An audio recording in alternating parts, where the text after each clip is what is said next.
Hello there, everyone, and welcome back to another episode of Psyched to be with you, with me, your host, Christopher Leach, aka Chim195. Wow, we've done it again. I don't know how, but for some reason, we've got another fantastic guest with you today. Now, as always, I let my guests introduce themselves. However, I will preface this with people and persons listening. If you have even Googled the phrase psychology of games, you have doubtless read and or heard the voice of this special guest. I'm incredibly excited. My very special guest, if you could please introduce who you are and tell us what you do. Yeah, Chris, I'm eager to learn your secret for booking these kinds of guests myself. But yeah, hey, I'm happy to be here. My name is Jamie Madigan, and I write about the overlap between psychology and video games and podcast and occasionally lecture about it, mostly over at psychologyofgames.com. But I've also put out a couple of books on the topic in the last few years, and I have a podcast as well. So I'm happy to be here. Yeah, I am incredibly thrilled to have you on the show, Jamie. This, for I'm going to say transparency's sake, this all came about through basically Dr. Koa and I. We were chatting on the podcast, and we unanimously Yeah. agreed, the two of us, that Psychology of Games podcast is kind of the nexus for the field. I was listening to the show ahead of starting my PhD in the psychology of video games, and the plethora of guests that you have had on that show. I went through my mental Rolodex and I actually double checked. Episode like 2 or 3, you have my own director of studies, Dr. Linda Kay, on the show. Oh Incredible. yeah. You've had Dr. Koa on several times. She's Christopher practically a Ferguson, regular. Patrick hmm Markey.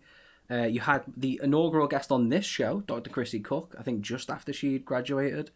Um, Yep. Nick Yee, Dr. Raphael Bocamozo, or Dr. B, as he's fondly known in the Take This community.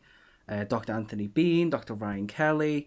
You did a trio episode. It stands out because it was a great one with Dr. Stephanie Orm, Dr. Emery S. Daniel, and Dr. Ariane Fashot. That was great. Dr. Kelly Dunlap as well. I could go on. I really could. Yeah. No, I'm really happy that those people chose to come on as well. So I've had a lot of good luck getting people to come on and talk about what they do.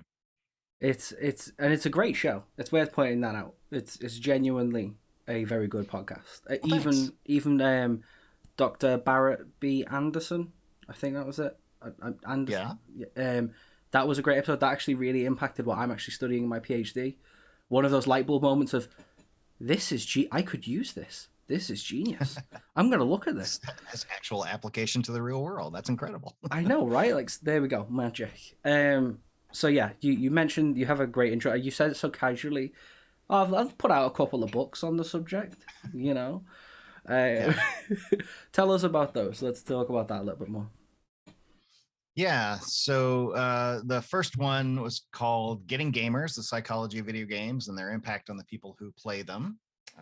And that came out a few years ago at this point, but it was really sort of let's take like the greatest hits from the website, the articles that I had written, some of the big topics around there, like, achievements and motivation and the effects of games on people and nostalgia and avatars and all those kinds of things. And then like blow it out to chapter length examinations where I went back to the well and did more research and sort of had more space in each chapter to play with. So each chapter is a question like, why do we grind in games? What effect, do we control our avatars or do they have effects on us?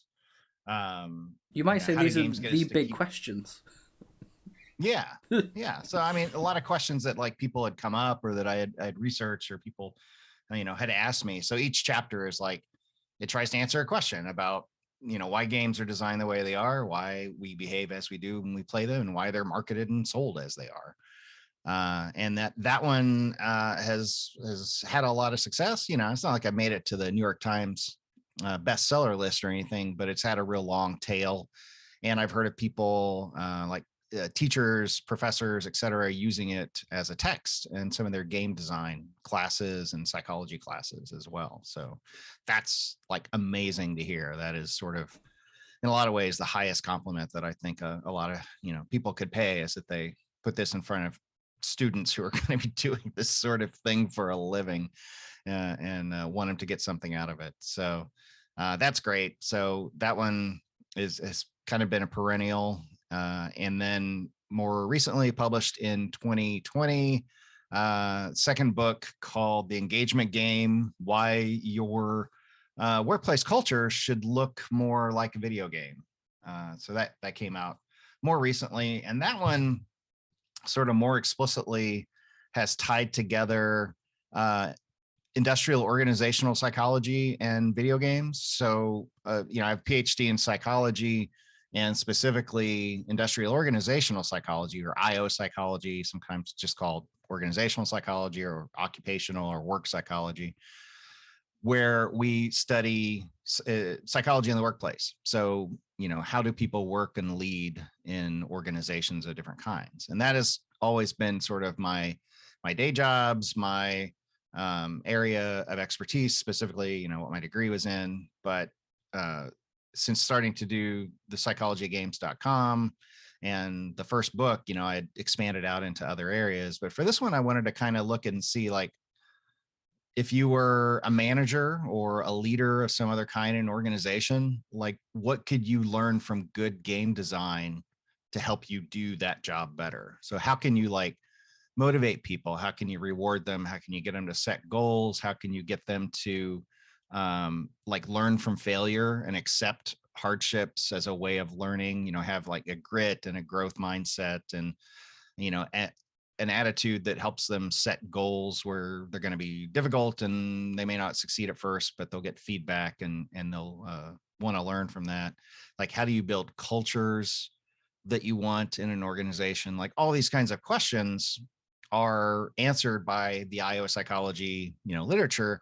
And they also are answered by, the precepts of good game design and good community management in the video game space. So it was a lot of fun to, like, tie those together. And, if you're a young or even an older manager who is real familiar with video games, then you might find, like, some interesting new ways to conceptualize and think about those lessons and apply them to your work as well. And you would think that, we're going to get to a point where most managers do also play games. I mean, games are the most popular hobby ever, with billions of players. And that's not even an estimate. That's figures, facts that I've referenced previously, but billions of players. For sure. I know you've been quite big on it yourself, but it goes beyond, badges, leaderboards, and that other one I've forgotten. But it's points, yeah. So it's about going beyond that. So you write books. That's great. I think it's also worth saying that while you do also host a podcast, unlike, I don't know, some Wild West entertainers in the podcast space, looks itself, you actually write articles to accompany the episodes. You write an article, then you interview someone in that space. How can you sort of walk us through, like, how you managed to start that as a, because now, the podcast has been going for a few years, but you entered the sort of content creation, finger quotes, space quite early for someone also from a science background. How was that starting out? Yeah, so I started the website back in 2009 ish. I think like late 2009 was when I put the first article up. So I had been, as I mentioned, I'm IO psychologist by training, but I always been interested in other areas of psychology as well, and doing reading around these various other, social psychology and judgment, decision making, and communications, and consumer psychology, all these kinds of things. And I kept sort of realizing, like, well, this can explain, like, why video games are made the way they are. This can explain, like, structures in video games around reward systems, for example, or this could explain why we react to teammates as we do when we play multiplayer video games, or this is why we compete or not in different kinds of video games. And kept, like, thinking about how all this kind of stuff came up, because I played games my whole life. It was a habit from childhood that I never gave up. I was an arcade rat in my childhood, hanging out in the coin operated days, and then moved into PC gaming, in my teens, and then console and everything now. I play on whatever I can get my hands on. So I was also, interested in video games and saw this like, well, I could sort of just combine these two things, and decided to throw up a blog, since it was the days of blogs before that whole platform kind of went away for the most part, or at least wasn't as popular as it was then. And decided to, hey, look, psychologyofgames.com domain is available. I'll register that, throw up a WordPress site. And I think I launched with like 5 articles, just kind of put them out one after another to prime the pump. And my idea was that this would just be kind of an experiment, something I did because I'm kind of like that, where I will just serially pick up a new hobby or decide to try something out or get interested in something, whether it's like photography or, writing, creating a blog or doing any of this sort of stuff. And to my surprise, like a lot of people started like commenting on the articles and reaching out to me, especially like game developers, people working in the games industry, but also just like people who are just interested in thinking about games in a little bit more rigorous fashion with a little bit more of a scientific bent, given the psychology angle. So I just kept doing it, putting out article every couple of weeks, every month or so, and did that for years and years. And then decided to leverage that into the first book, Getting Gamers. And then once I was done with the manuscript for that, I decided like, hey, I should start a podcast. And it was like right about the time everybody was pivoting to video. So maybe I was like a few steps behind again. But decided to do that. And like about the time that the book came out, I created the podcast, partially because it was like a way to help promote the book, and my publisher, wanted me to do that. But then I also found that I greatly enjoyed it. And it was a great way to get other people to do the work for me, because I just, get them on a call and say, hey, tell me about this study you did, or this thing that you do on your job, and let them talk. But found out that was a lot of fun as well. So, it was just really finding something that piqued my interest. I saw that not a lot of people were doing this particular angle, especially at the time. They weren't talking about video games in this sort of quasi academic way, or academic way. And I actually later then kind of went back and found out that wasn't true, that there actually were people like doing real academic research on video games or adjacent to that, and applying, the findings to video games. I just wasn't aware of it because I wasn't like looking for it. But once I started, hitting Google and hitting article indexes and databases for academic research, and started finding this stuff, it was like, oh, cool. Like, this is out there. So my mission then sort of became to popularize it, to help share the stuff that people was doing, and then find out how I could apply, non-video game research that's just about psychology in general, and apply it to game design and player behavior. I think, and I said the same thing to Dr. Cole when I spoke to her, but I kind of need to say, in a weird way, say like, thank you for what you do, because it makes people like me who want to do what I do much easier. The fact that you sort of even, you rounded up all those people onto that podcast, which gave me an extensive reference list before I even started my PhD. Oh, so what you're saying is I should charge for access to that stuff. Got it. Okay. Well, I mean, if you're not monopolizing on your leisure time, are you doing life right? That's what the internet tells me. Yeah. If you play D&D, you and your friends should all film it, because that's a way you can make money out of it. Like, don't do anything ever just for fun. If you play games, stream it. Like, it's content. It's wasted content, right? Exactly. Yeah. And then TikTok chop bits of all of that up into TikTok, and that's how it's done, right? Yeah, but it's interesting. Like, I never thought of like that as a resource, but because I was just building it like one name at a time, one episode at a time. But when you look back, and I think I've got 70 episodes, because I don't do them like weekly or anything. I aim for like one episode a month to keep things manageable. But yeah, it's a pretty good list of like, who has been doing research, and who's been talking, and who's been doing work in this area. No, it's great. I have to ask though. I've got like a more sort of general work question, but I have to ask: is there anyone who you're itching to have on the Psychology of Games podcast? Mm. Honestly, like I think I've hit a lot of the big names. There's like Jane McGonigal is sort of like the one remaining big name out there. Did Reality is Broken, Why Video Games Are Good for Us? Yeah, Yeah. yeah, she's published at least a couple of books. Reality is Broken is probably the best known one, about video games and like mental health and recovery and building resilience. That's what that book in particular was about. But she's talked about lots of different stuff. I think I might have reached out to her once or twice, but she probably gets a lot of inquiries these days, and I haven't filtered to the top. So that's probably like one name. And I kind of wish that I could talk to more practitioners, Mhm. like people who are working in game studios, developers, publishers, community managers, that kind of stuff, who are leveraging this kind of stuff or even have like a background in psychology.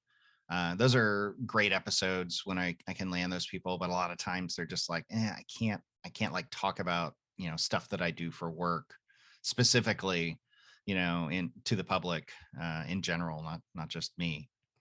So they're kind of hard to like land because they've got certain restrictions about them. That's fair. I also have to ask, and I know this is a cheeky question, but have you got a Mhm. favorite episode? um, Gosh, I don't think so. Nothing is like coming to mind. I think like some of my favorite topics, um, you know, uh, the answer to that question probably because the topic was particularly interesting to me, not necessarily, that No shade the on the other. guests. No shade on the guests. Yeah, but it's like I'm really interested when we start to pair like mechanics, like game mechanics with psychology, specifically. So, there's episodes around like achievements and what effects those have and why do they work, for example, and different like genres and motivations to play different genres of games. That stuff's fascinating. So like where it gets down to like the real mechanical stuff, I always find most interesting, which is another reason why I want to talk to like more practitioners, right? Because they'll get like specific and down in the weeds of like, oh, we design this level, like I had an episode about the psychology of level design and like Mhm. why you create spaces the way you do. Um, that stuff is really fascinating because it's nuts and bolts, and I think it's really useful for other people doing that kind of work too. Is they can listen to that, take notes, and then directly go experiment with it on their job. Mhm. So, have you got anything that you're sort of doing presently? Anything that you sort of maybe give us a sneak peek about? Like, what's sort of next for your work? I know, again, sort of Yeah. like So fishing a little bit here, but yeah, so I took some time the beginning of this year to work ahead. So I've got like articles for the rest of the year, like in the can, that I don't want to give away, but I'm doing one article a month and one podcast episode a month going forward for the rest of this year, which is the schedule that I've always, kind of tried to maintain to, like I said, keep things manageable, keep things fresh, and not run out of topics to talk about without going too much back into previous topics. And one of the reasons that I did that work ahead is to free up some more of my time because I'm trying to get a new book out there. So my agent is currently shopping around a proposal for a book that's a lot like Getting Gamers, where it's the psychology of video games, and I sort of answer questions about why do we do things or why is this designed the way that this is. But instead of video games, it's about like Dungeons and Dragons and tabletop role playing games, oh snap! which is yeah, another interest of mine, that I play in 2 games a week currently. I've been playing pretty solidly for like the last 12 years and played a bunch of earlier editions when I was a kid. So in addition to video games, that's the other kind of game that I enjoy. And like video games, back when I wrote Getting Gamers, I think that there's a lot of interesting questions to be answered about tabletop role playing games, but different questions, right? Because they're a different experience. Um, it's not as designed as video games are. It's much more open ended. It's much more collaborative, flexible, and so forth. but there are a lot of interesting questions that psychological research can help us answer. And D&D in particular, and tabletop role-playing games in general, are like having this huge explosion of popularity. Like Wizards of the Coast last year, I think they reported like over $1 billion in revenue, which they had never done, anywhere near those numbers before.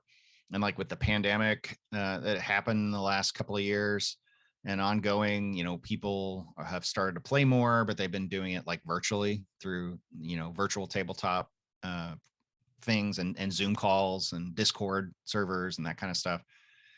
So there's a lot of interesting stuff going on there, but it's hugely popular, in the last few years, and it seems like it's just going to keep growing. So there's a great market. So, hey, if you're a publisher out there, get in touch with me. I'll put you in touch with my agent, and we can talk about the possibility of publishing this book. Contact information. I've been working on that. Contact information wherever you find this episode. They'll be attached. Yeah. Yeah. So I've been writing that book and researching that book most recently, in addition to doing the occasional, article when inspiration hits me, and trying to get ahead on the podcast recordings as well. So it's interesting you mentioned that, because I know you've spoken to Adam Johns and Adam Davis.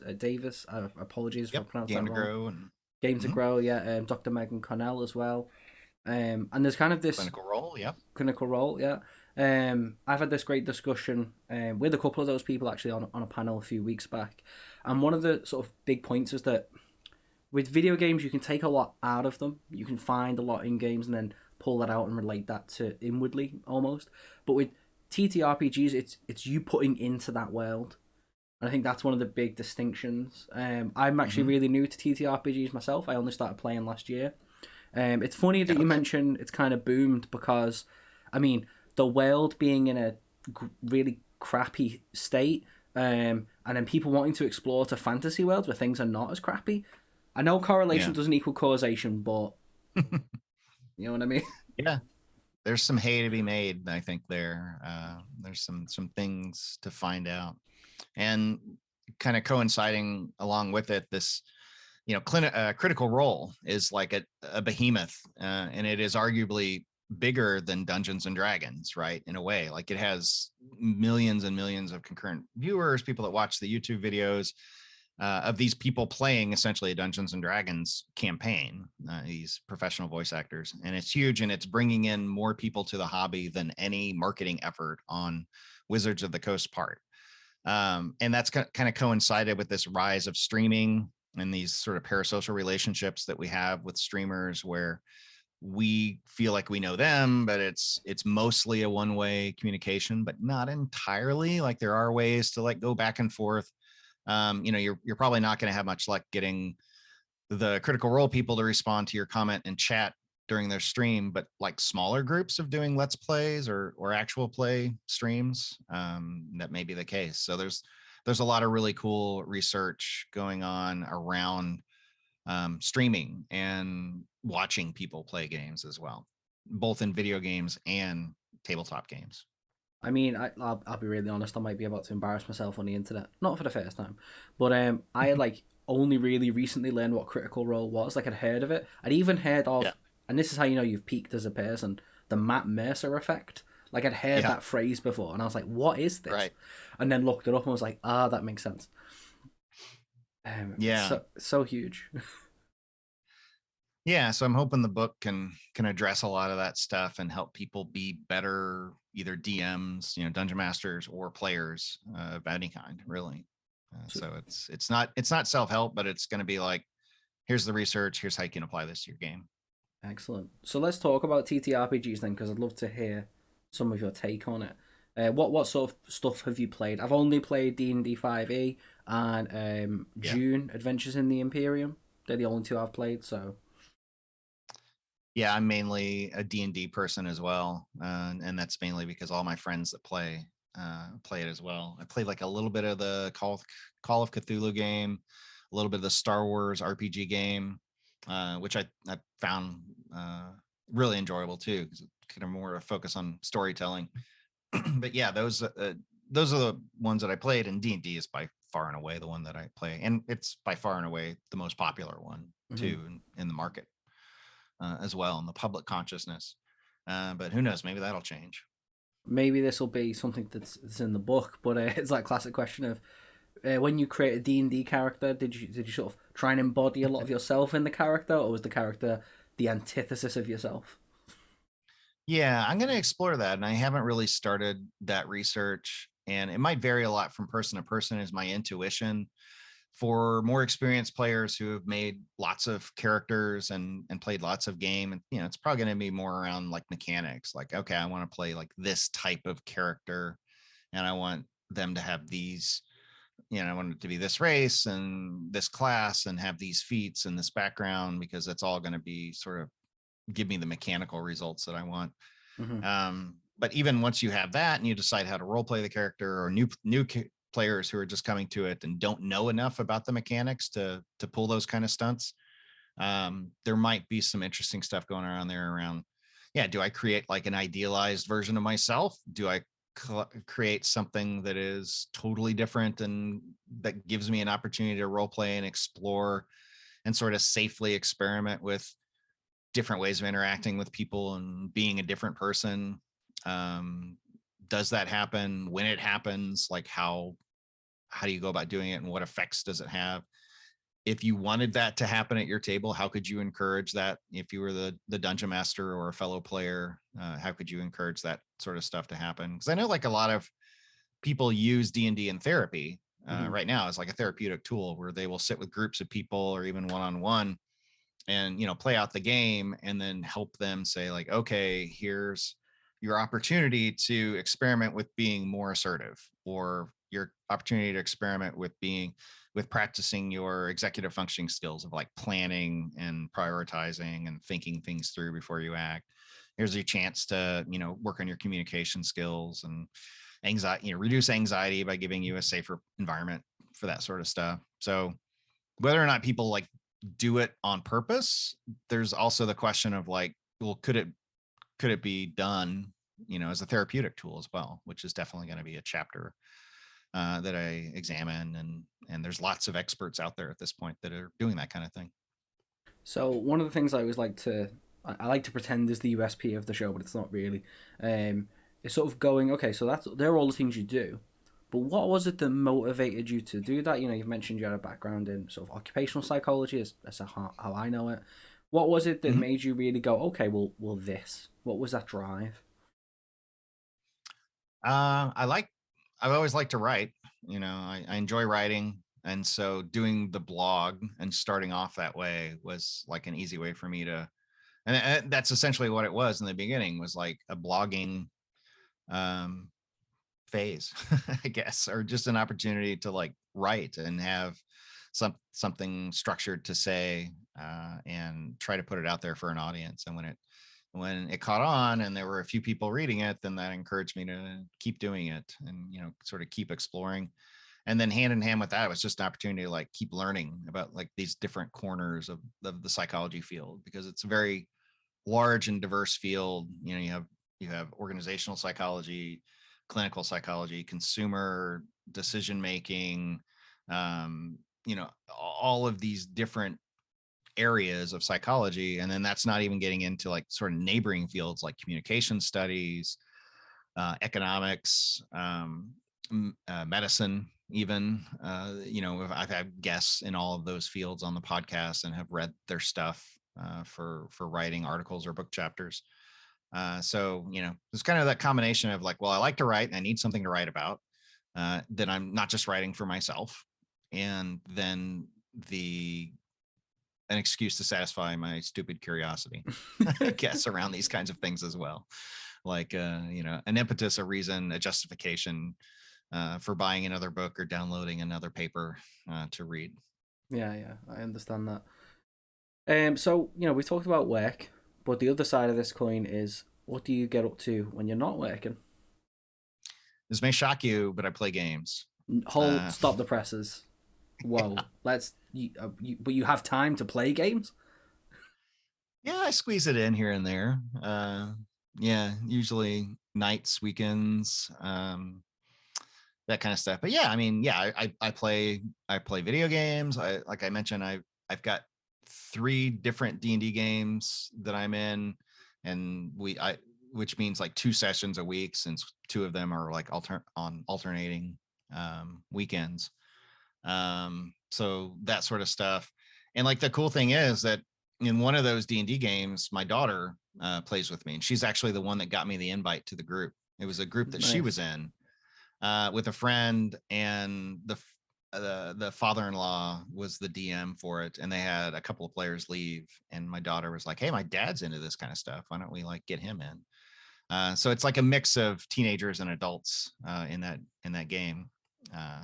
And like I've always played games with my kids too. I have 2 daughters, and some of their earliest memories are playing things like Minecraft, on the Xbox and the PC with me. We would collaborate on that kind of stuff.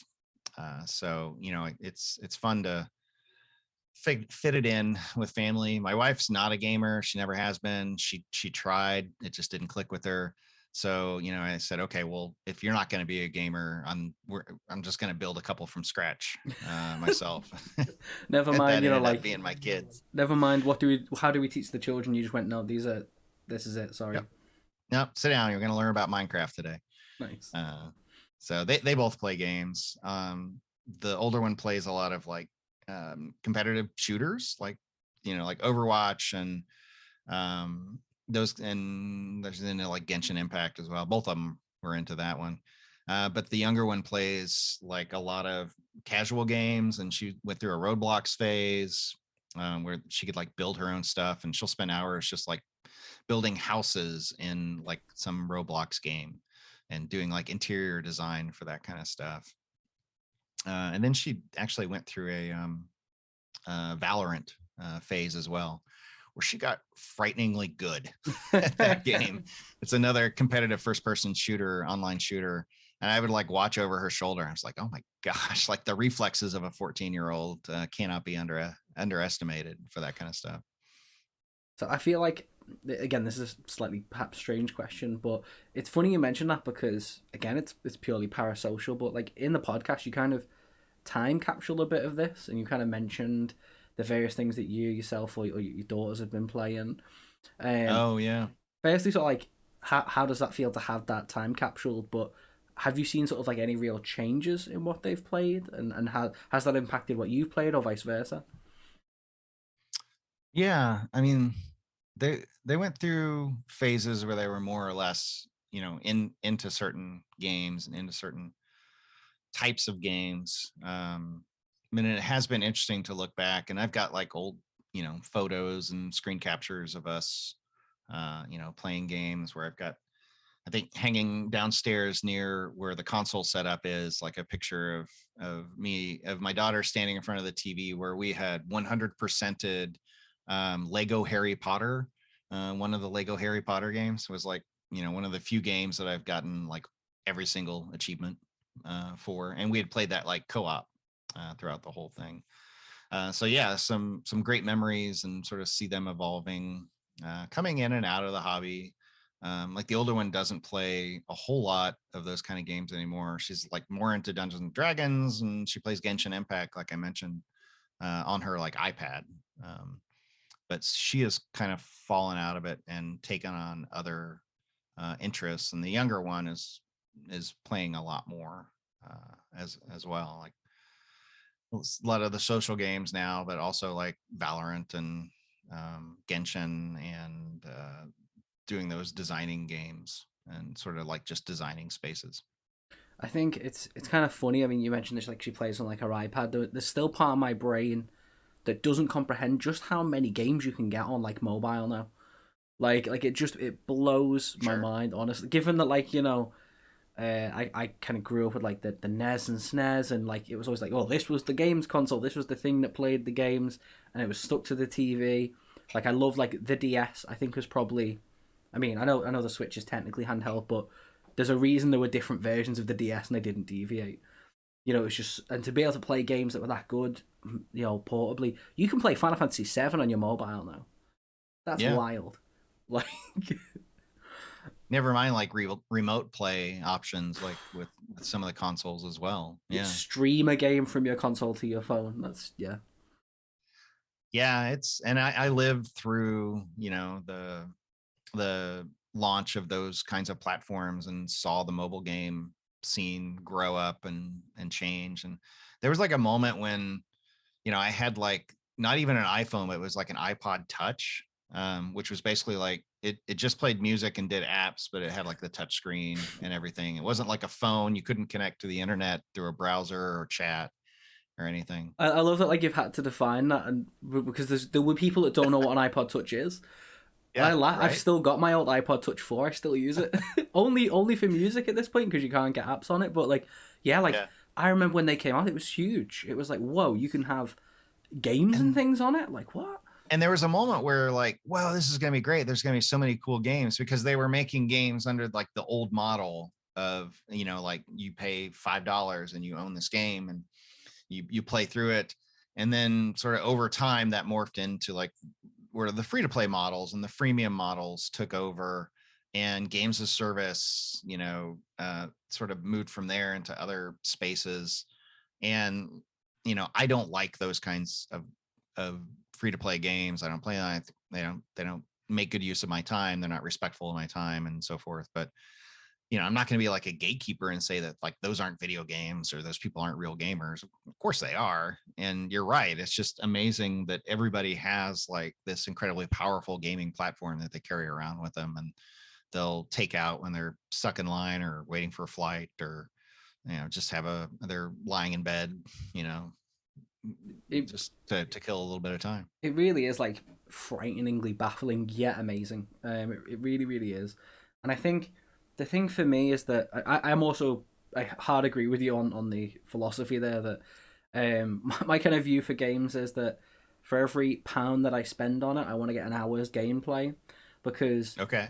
as before it sounds I sound like a really grumpy old man, but like during like the mid sort of noughties, sort of into the early 2010s, we started to see the shift of like you'd get a £40, $50 game come out, and then you'd be able to get like map expansions on like your Yeah. Xbox Gold, um, and that for me was like where you saw this big shift of well everything is actually all about the multiplayer.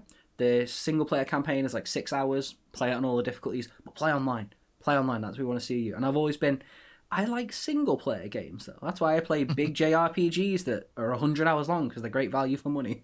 like, you know, Yeah. and freemium games kind of have that like they're either pay to win or like as you say like it's just oh yeah well you've run out of lives because RNG so pay for more of them and I'm like no thanks. Yeah. The energy mechanic. Like, nope, you played too much today. You can either pay to play some more or come back tomorrow. I'm like, okay, uninstall. I don't want that. But a lot of people do, and a lot of people play them just enough to make that sort of thing appealing and fun. So hey, more power to them, more power to the developers.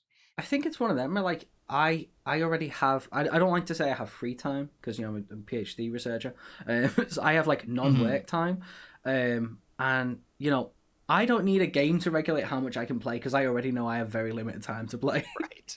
I might have like an Yeah. hour and I want to try and squeeze as much out of that hour as possible. like and I Yep. think, I mean, I actually paid for Rocket League back in when you could buy it back in the day Hmm. because I enjoy Rocket League immensely. And even in a game like that, where you have old codgers like me who bought it, there is still that pay to win model. The payable cars have slightly better hitboxes and all like the Right. hidden stats and things like that. Because I mean, you've done a great episode on it. Like how would you feel if you paid to win or you got beat by someone who paid to win? Because I Yeah. always say I Or don't. or had them on your team as a teammate. Yeah. Yeah, like because if I just get beat by someone who's better than me in Rocket League, it's like, well, you're just better than me. I respect that. But if you get someone who like just nicks something all the time because they've got that slightly bigger hitbox, that's where I get frustrated.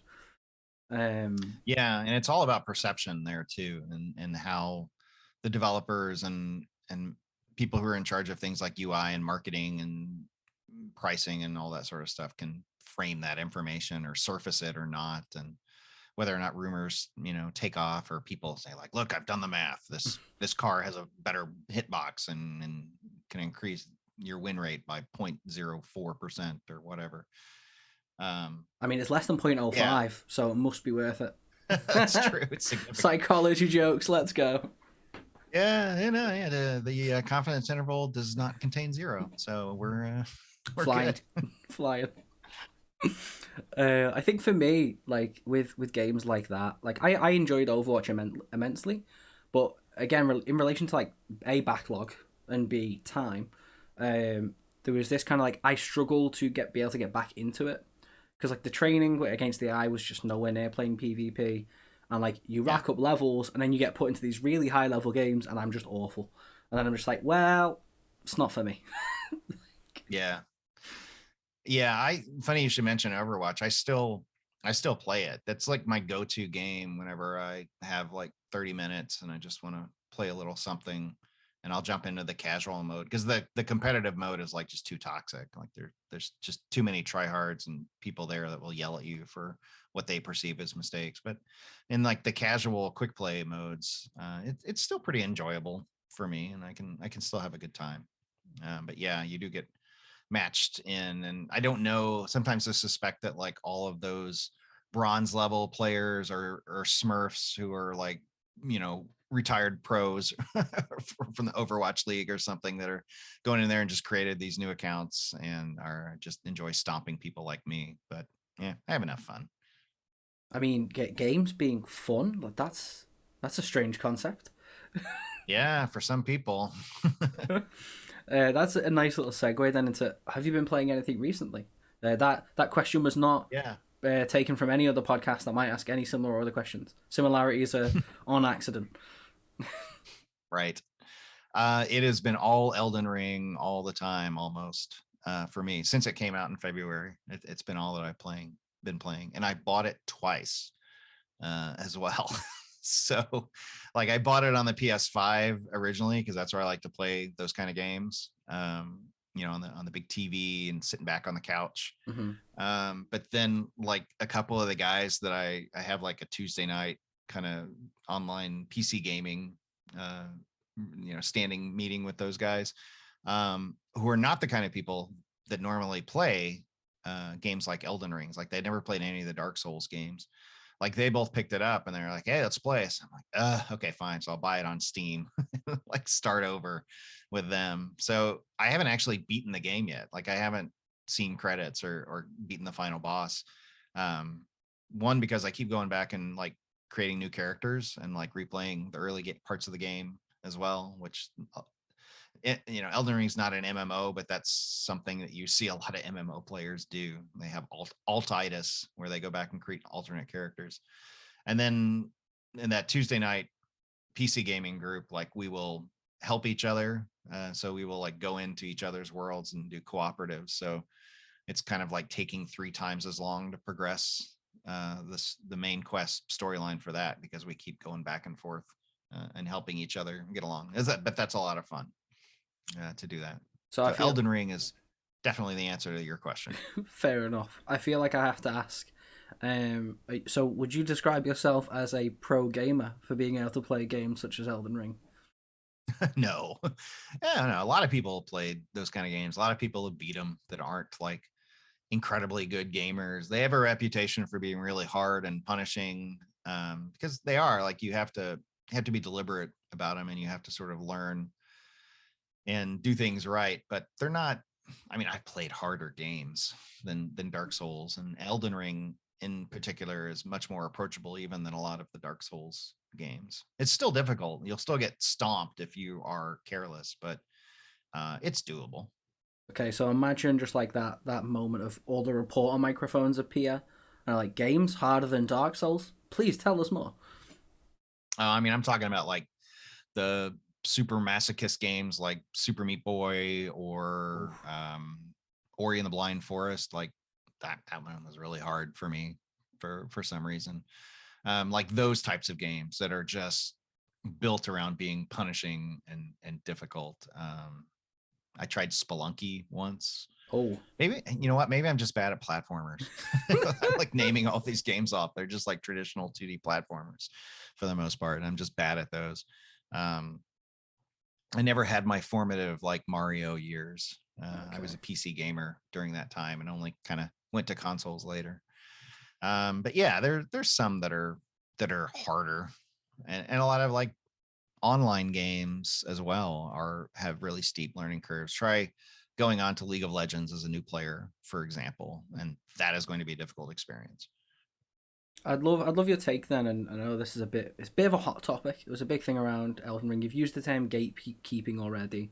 I actually said this. This is I'm breaking the fourth wall, but I've recorded another one of these that is gonna go out after this one, where I discuss this a little bit. Okay. But like for me, Elden Ring, there's a lot of people that sort of take this narrative of, I like the fact that the game is hard. The fact that it makes me want to cry and drives me to tears and frustration is good. I kind of sit back and go like, maybe we need to take 5 minutes and talk about our emotional regulation, because like feeling emotion at narrative is fine, but getting to a point where you want to split your controller in half is maybe not the best. Yeah. Like in my opinion, like and the games that frustrate me the most, like football games, soccer games for those in the US, because I'm English. I'm For from the American. Liverpool. Yeah. We love football, soccer. So I've racked up the most hours in those, but I get no more frustrated. I'm tempted to use the word aggressive for a joke, but like those games would have me scoring high on the aggression scales more than any other. Mhm. And I just think, it's good. Games should have challenge. Failure is a part of success. It's a thing of life, right? But Mhm.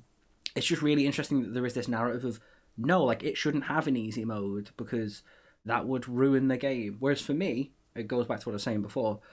I tried playing Dark Souls. I just didn't have enough time to get the mastery to get good. And people say, "Well, just Yeah. grind." And I'm like, "Well, I've got an hour. I haven't got. If I just do that grinding, I'm not going to enjoy myself as much as playing something else." Your take For on, sure. on that as a perspective, I guess that was not a question. Yeah.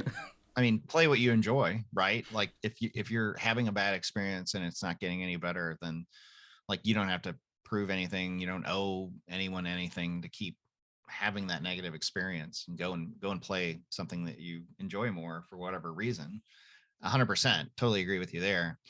Um, and yeah, I think a lot of those people just enjoy the extreme challenge of those kinds of games, and enjoy like the bragging rights that come with you know beating those games, or doing something even more extreme like a soul level 1 completion of a game, which is where you play all the way through one of those games without leveling your character up, and you're just level 1 for the whole time.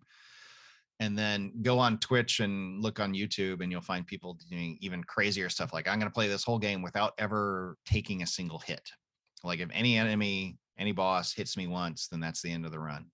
I start over. And those sort of extreme challenges are there, but they're for a teeny tiny sliver of the audience, right? Streamers and speedrunners, for the most part, who want to do that sort of stuff for an audience and for the notoriety. But yeah, I agree. If you're not all games are for all people, and if you're not enjoying it, then there's games is such a huge thing these days, and surely you can find something else to do with your time. Go do something unrelated to games with your time. Go watch a TV show, read a book, work on a project of some other kind. Do whatever it is that you like. I think a lot of that discussion for Elden Ring has come out because the developers have put things in to make it like more accessible to people. It's still like difficult, and there's still things that you'll go into unprepared and you'll get smeared, but there's the summoning system where you can summon NPCs and other players to help you. That's kind of always been in the games. There's summons for like these monsters that you can summon in with your spirit ashes, that is kind of like an AI controlled companion to go in to make it easier. It's an open world game, so you have more opportunities and more diverse opportunities to like go grind and just get out level the challenge, and come in, because the higher level you are, the tougher you are, and you can upgrade your weapons and all that stuff and make those challenges less challenging. And I think some longtime Dark Souls Soulsborne players don't appreciate that for whatever reason, because it takes away sort of like the cachet that comes with beating one of these games in that way, or at least that's their perception. To which I say, like, well, whatever, you can still play the game without summoning. You can still do your soul level 1, play through. You can still have all of these challenges in place. It doesn't have to be imposed on you. You can do it yourself. Yeah, because I mean, challenge runs have always been a thing. I mean, like the furthest I've gone is I've done a challenge run of Final Fantasy VII. But like Mm. you can the features of the game by the most part are optional. You don't have to use them. And my opinion on like the Elden Ring shouldn't have an easy mode is like, but if you don't use it, what difference does it make? If you really want to be pedantic, like turn achievements off maybe. If you think that would take away from that prestige, Yeah. maybe. But like just play to have fun. Like, you can boot up a vanilla quote unquote copy of Final Fantasy VII and choose just not to use X, Y, and Z, and then it's a Yeah. challenge, right? So this if it For exists sure. in the game as an option, it's an option. And Dark Souls has always kind of had an easy mode. It's just been extremely gradual to activate it, because you activate it by leveling up, right? So the more you grind, the more you upgrade your stuff, your weapons and armor and etc. in some versions of the game, then like the easier it gets, like the less hard those enemies hit. And yeah, you may still hit like some walls, like Ornstein and Smaug, or Ornstein and yeah, Smog. Uh, in Dark Souls was like an infamous wall where a lot of people just couldn't get through that boss fight, no matter how they prepared for it. But for the most part, yeah, it does. It always has like an easier mode where you just sort of grind things out. But that kind of goes back to your point about like, well, I don't have the time to play for 60 hours before this game gets like approachable. Um, which is like, okay, understood.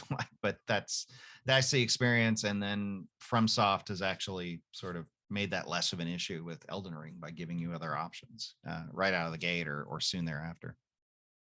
Yeah, I think so. Yeah, that's really interesting points. I think obviously we agree, so it's kind of like, yeah, of course, that makes complete sense because you should be able to enjoy what you want. But I just kind of think it's almost like interesting that people just have this other view, almost like with a staunch, like this is how it should be perspective, without reason. like, Yeah. like why Go can make we your not own just game. enjoy things? Like, Right. And I'm enjoying it. It's, yeah, it's a great game. and so good you're enjoying it twice. Yeah. Yeah, it's probably my favorite game series too. Like I've played and beaten the Dark Souls and Bloodborne games multiple times, each of them. Nice. So I was hyped when this came out. That's I mean And now like the backlog is stacking up. There's like a bunch coming out that I want to play. so many games, not enough time. so many Yeah. games. Let's talk about some sort of blue sky ideas. I like to sort of, as we begin the sort of nether part of the podcast. Um, again, any similarity to other podcast questions is purely coincidental. Sure. But Yeah. I've had No, a that's lot of fresh. I've had a lot of people on the podcast, not just researchers. So I always say, if you had like no limitations at all, you had complete access to funds, resources, people, space, time. What would you do? What if you had no limitations whatsoever? What would be the one thing you'd like to do? That maybe passion project, that maybe piece of research. What would it be? Yeah. I would probably write for a living, like write nonfiction stuff, more of that, sure, but try my hand at like writing fiction. If I could call in Rich to work tomorrow, or yeah, and not have to work anymore, like that would be the sort of stuff, and just have the ability to fail at that or take as long as I needed to get good at it and work through it. Um, it was like what I thought I was going to do when I was like a little kid. I think Mm-hmm. after astronaut, and I gave up that dream. Yeah, I was like, I'd like to write for a living. Be the kind of person that creates all these books that I like to read. Any genre of fiction you'd like to delve into?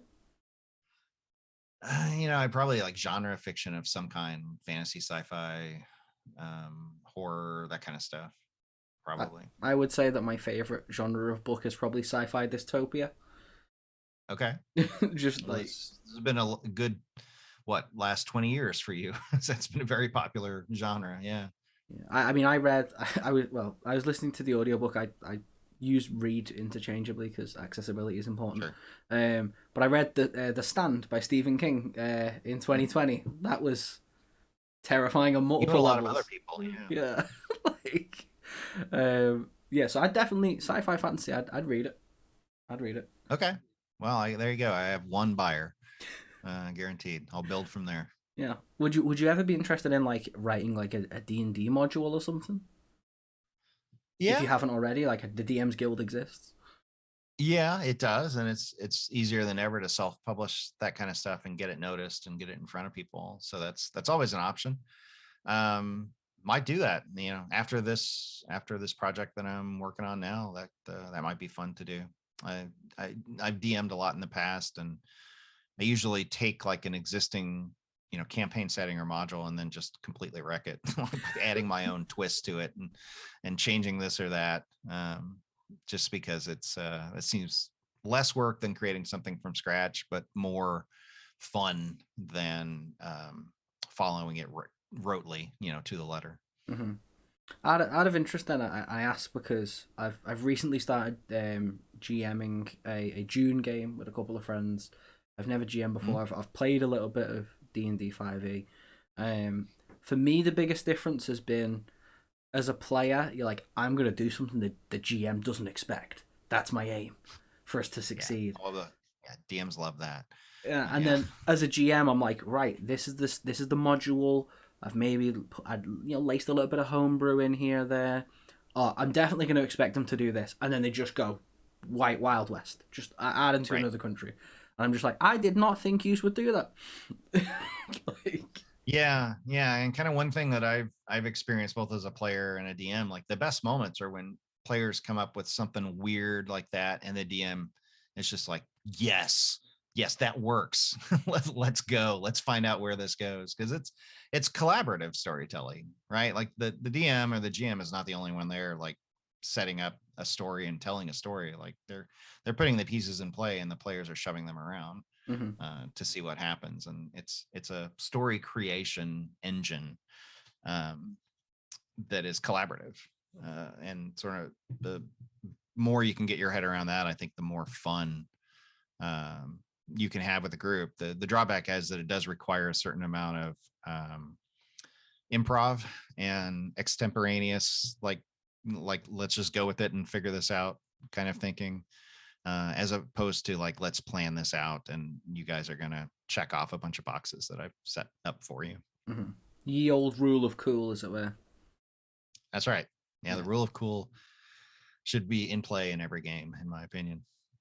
Out of interest, then, do you have a preference between DMing or playing, if you can pick one? I like them both. Yeah, DMing is like really time consuming though, because even if you are kind of roll with whatever happens, it still takes a lot of effort to be ready for it, Mm-hmm. and to set things up, and sort of you have to be familiar with the material, and you have to know the rules. So it's a lot of work. So I like to, unfortunately, like the groups that I play with are pretty cool that we have rotating DMs. So, I can DM for a few months and then take a break and play as a player for a few months, and then somebody else takes over. Oh, So nice. that works out pretty well. Nice. So one of the questions I always like to ask is, we can take inspiration from a number of people, a number of things, but is there anyone who sort of inspires you or your work that you want to give a little shout out to? Yeah, I think a lot of the other people kind of doing work in this space are great. You mentioned Dr. Rachel Cohort, and she is certainly making success out of this, and seems to be figuring out how to popularize this sort of stuff and get it in front of people. So I think a lot of great notes can be taken from her work and her approach to doing it. Like some of the researchers that I've always sort of historically admired. Um, this may sound like kind of a lame answer, but like Kahneman and Tversky, like that whole line, they were the ones that basically created and popularized the study of like judgment and decision making. So like when I was in grad school, we studied it under that name of judgment and decision making, and sort of eventually became known as behavioral economics. And the idea is like, let's study how people make decisions and make choices in real world, and how brains actually operate, as opposed to how like a utility maximizing formula says that they should operate. And those guys created like so many just really cool experiments, and it wasn't all just like making, thought experiments and survey work and that sort of stuff. And that has its place, but like what they did was actually put like situations and decisions in front of people and then studied their results and really sort of intuitively manipulated the situations to uncover these hidden rules of decision making, that come out around things like loss aversion and framing and all these other sort of fundamental rules about human decision making and thinking that I've written a lot about. How they show up in game design and how they show up in player behavior, and how designers and marketers sort of take advantage of that sort of stuff and will put you in situations where you're more likely to do what they want you to do, for good or bad, from the player's perspective. I feel like I can hear like Celia Hoden being like, the Dark Triad. That's right. So yeah, that kind of stuff I always found fascinating, and that was like the sort of stuff that I was reading a lot of when I decided to start psychologyofgames.com back all those years ago. And it was like, oh well, I could write about these like biases and these foibles of mental decision making, and how they show up in games. And that, like, the first several articles were like about that, and I continued to go back to that well, for material to write about. So that's definitely another set of researchers that I admire. Excellent stuff. I always just like to. It's always interesting to hear, so like within the context of like why people do what they do, but the people that they like to cite in that regard. It's so interesting to hear what people say. So let's say tomorrow you are going to call in Rich to work, and you decide, before I start writing, I'm going to take a little break. You're going away to a well-earned sabbatical. Yes, exactly right. Insert environment of your choice, and you're going away, and you can take with you one film/TV show /series, if you can get it on one physical collection, that's fine. One album, one book, and one video game. What do you take? Wow. Film's kind of hard to narrow down. I've never been able to think of like one, film that I love. There's like periods of film, like from that I get nostalgia about, from all the John Hughes from the 80s. And we've had like family movie nights where my wife or I pick like a film from the 80s or 90s that we loved and make our kids watch it. And like they love the Goonies, for example, but and they love the Matrix, but there's some other ones that didn't hit as much for them. So I'm not sure I have a real good answer for film. For album, maybe like Pearl Jam's 10 is, I think, like one of the best albums ever made. Guns N' Roses' Appetite for Destruction might be up there as well. Nice. Greatest album of the 80s, and that whole era. So maybe one of those. A book. I've been could I include like a book series? Yeah, if you can physically get it in a collection, I'm gonna say that's all right. Okay. Box set. Yeah. Maybe like Stephen King Dark Tower series. Nice. Like I don't think it's the greatest work of literature ever made. Stephen King is very good at some stuff and not at others, but I always just really love that series, especially like the first 3 books, which he wrote when he was much younger than when he went back to finish the series later in his career. I thought they were just like such a cool mashup of different genres and different thoughts. And in some ways, like you could see like we're just some like young, 19, 20-year-old Stephen King was just like, yeah, this stuff is rad. This stuff is cool. I'm just going to like cram all of it in here. And this is so avant-garde. And it's like, okay, Steve, calm down. But at the same time, it's like him doing his best work, where it's just like super imaginative, and some of the character work is so good. and so fun.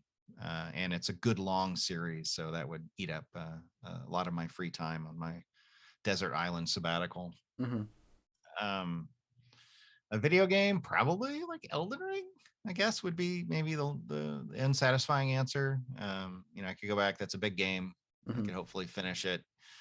The probably like the real answer would be like some MMO, right? That would never Never end. Yeah. you'd never finish it. You're end it, or some multiplayer game, competitive multiplayer game or cooperative, something like Minecraft maybe would be a good choice as well. You build forever, and have a lot of fun with that, and this has online stuff in it. Mm-hmm. But Elden Ring, in the moment, would probably be my choice. Excellent choice.